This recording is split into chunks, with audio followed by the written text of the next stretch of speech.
बागेश्वर बाबा को पप्पू यादव कहते हैं कि अगर पखाना पर आप पत्थर फेंकिएगा तो उसका छींटा तो आपके ही ऊपर पड़ेगा। इसके बाद वो कहते हैं कि इस बंदर का जितना वजन होगा उतना बराबर हम जनता में डेली रोज का बांट देते हैं। पप्पू यादव इसके बाद कहते हैं बंदर है, छिछोरा है। वो कहते हैं कि शंकराचार्य ने इसके बारे में ऐसा बोला है। पप्पू यादव बाबा बागेश्वर के बारे में यह सब कुछ कहते हैं। इधर बिहार में बागेश्वर बाबा पहुंचे हैं तो वो एक माहौल लगातार सेट कर रहे हैं। और माहौल क्या सेट कर रहे हैं? तो माहौल यह सेट कर रहे हैं कि हम हिंदू राष्ट्र बनाएंगे, हम 150 करोड़ हिंदुओं की लड़ाई लड़ रहे हैं। और इसके बाद वो कहते हैं कि किसी के बाप का यह देश नहीं है कि हम बिहार में आएंगे तो हमको घेरेंगे और मारेंगे। ये बाबर का नहीं है बल्कि ये मेरे रघुवर का है। मतलब बिहार के अंदर बागेश्वर बाबा जो सब कुछ कह रहे हैं उससे एक माहौल सेट हो रहा है। और अब पप्पू यादव आरजेडी के कई नेताओं की इसी के कारण दिक्कत बढ़ रही है और वे लगातार इसके विरोध में बोल रहे हैं। हमने भी सब कुछ सुना तो हमने सोचा कि जरा एक बार चर्चा किया जाए। एक और बात आप गौर करिए, जब धीरेन्द्र शास्त्री बिहार आते हैं, बिहार के गोपालगंज में आते हैं, उस वक्त पर आरएसएस के प्रमुख मोहन भागवत वो भी बिहार में रहते हैं। श्री श्री रविशंकर जो एक और आध्यात्मिक गुरु हैं वो भी पटना में रहते हैं, बिहार में रहते हैं। और इसके बाद चर्चा चलने लगती है कि अब तमाम धर्म गुरुओं का डेरा और आरएसएस के तमाम जो प्रमुख हैं मोहन भागवत और बड़े बड़े नेताओं का क्या बिहार अब अड्डा बनने वाला है? क्योंकि विधानसभा का चुनाव है। आगे आपको सब कुछ बताएंगे, सब पर चर्चा करेंगे, लेकिन उससे पहले हमारा नमस्कार स्वीकार करिए। हमारा नाम मोहित कुमार सिंह है।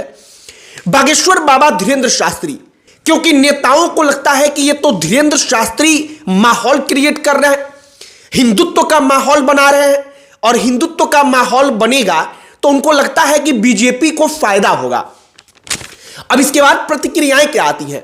आरजेडी के विधायक कहते हैं कि हम इसके पाखंड के विरोधी हैं, हम इसके विरोधी हैं, ब्राह्मणवाद के विरोधी हैं, हम हमेशा इन तमाम चीजों से लड़ेंगे। इसको लेकर के हल्ला मचता है, बवाल मचता है। इधर पप्पू यादव का हम एक इंटरव्यू देख रहे थे। वो इंटरव्यू में फिर से जैसे पटना में बागेश्वर बाबा आए थे उसी स्तर का विरोध करते हैं। पप्पू यादव से जब इनके बारे में सवाल पूछा जाता है तो ये कहते हैं कि छिछोरा है, बंदर है। वो कहते हैं कि शंकराचार्यों ने इसको छिछोरा कहा है, ये बंदर टाइप का आदमी है। वो कहते हैं कि जुम्मा जुम्मा इसको अभी 4 दिन पैदा हुए हुआ और ये बताएगा हिंदू राष्ट्र सनातन। इन तमाम चीजों पर पप्पू यादव बोलते बोलते कहते हैं कि अगर गोबर में आप घी डालिएगा तो किसका सुगंध आएगा। इसके बाद वो एक कदम और आगे बढ़ जाते हैं और कहते हैं कि अगर पखाना है उस पर पत्थर मारिएगा तो छींटा आपके ही ऊपर पड़ेगा। पप्पू यादव चैलेंज देते हैं, कहते हैं कि ये हमारे सामने बैठ करके कोई चमत्कार करके दिखा दे। और इसी बात पर वो कहते हैं कि हम इसके पास जाएंगे तो मतलब हो जाएगा कि पखाना पर पत्थर मारने के जैसा। अब पप्पू यादव का वो वीडियो सोशल मीडिया पर उतना वायरल होना शुरू होता है। इधर जो बागेश्वर बाबा है वो बागेश्वर बाबा अकेले डट कर खड़े हैं और वो क्या क्या कह रहे हैं जरा उस पर भी गौर करिए। वो कहते हैं कि 150 करोड़ हिंदुओं की लड़ाई लड़ने के लिए हम बिहार आए हैं, हमारा विरोध करोगे तो हम बार बार आएंगे, अगर हमको मार दोगे यहां पर तो पुनर्जन्म लेकर के हम फिर से बिहार में आएंगे। और बागेश्वर बाबा कहते हैं कि बिहार को हम छोड़ेंगे नहीं। इसके बाद और भी तमाम चीजें वो बोलते हैं। मसलन वो कहते हैं कि घेरेंगे, मारेंगे, हमारे बारे में ऐसा कहा जा रहा है। ये देश बाबर का नहीं है, ये देश तुम्हारे बाप का नहीं है, बल्कि ये देश मेरे रघुवर का है। और रघुवर का देश है तो हम यहां पर राम कथा, हनुमान कथा, राम मंदिर में, राम मठ में हम आ सकते हैं और आते रहेंगे। धीरेन्द्र शास्त्री जब बिहार में आए हैं और इसके पहले भी जब आए हैं, जब जब वो आते हैं तब तब वाकई में एक ऐसा लहर उत्पन्न हो जाता है, जो लहर इतना विशाल बन जाता है कि हिंदुत्व जो हिंदुत्व की छवि एक होती है, एक उबाल होता है। और जो हिंदू वोटर होते हैं निश्चित तौर पर वो गोलबंद होने लगते हैं। जो हिंदुत्व का मुद्दा होता है वो हिंदुत्व का मुद्दा उछाल मारने लगता है। और जो विपक्ष है, आरजेडी है, तमाम नेता हैं कांग्रेस के, उनको लगता है कि नहीं, इसी बात से हमको दिक्कत हो जाएगी चुनाव में।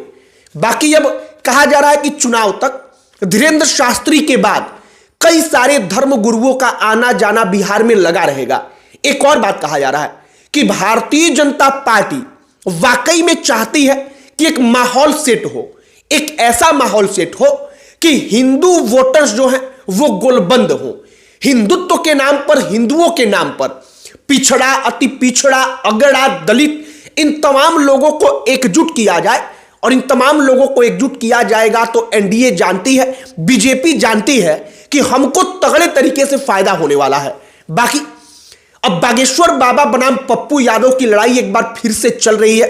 सोशल मीडिया पर तमाम प्रकार के वीडियोस वायरल हैं जहां पर पप्पू यादव ऐसी ऐसी चीजों से उनकी तुलना करते हैं, जिन चीजों से तुलना सुनने के बाद जो बागेश्वर बाबा को मानने वाले हैं, धीरेन्द्र शास्त्री के अनुयायी हैं, उनको लगता है कि पप्पू यादव बेहद गलत कर रहे हैं। वो पप्पू यादव के बारे में भला बुरा कह रहे हैं। वो लोग जिनको लगता है कि बागेश्वर बाबा बीजेपी के लिए माहौल सेट करने आए हैं, वो बागेश्वर बाबा को भला बुरा कह रहे हैं। बाकी अब ये लड़ाई कहा जा रहा है कि विधानसभा चुनाव तक किसी ना किसी बहाने चलती रहेगी।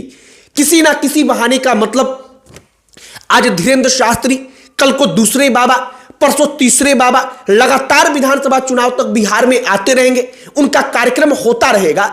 और जहां तक हमें लगता है, अगर व्यक्तिगत तौर पर आप पूछिएगा तो पटना में धीरेन्द्र शास्त्री जब आए थे, जब आरजेडी की सरकार थी, उस वक्त पर तेजस्वी यादव डिप्टी सीएम थे, जो माहौल बागेश्वर बाबा अकेले बनाकर गए थे।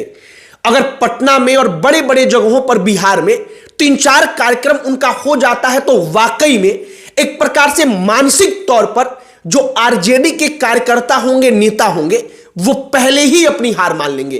क्योंकि सोशल मीडिया से लेकर के ग्राउंड तक पर बागेश्वर बाबा के आ जाने से ऐसा एक माहौल क्रिएट हो जाता है।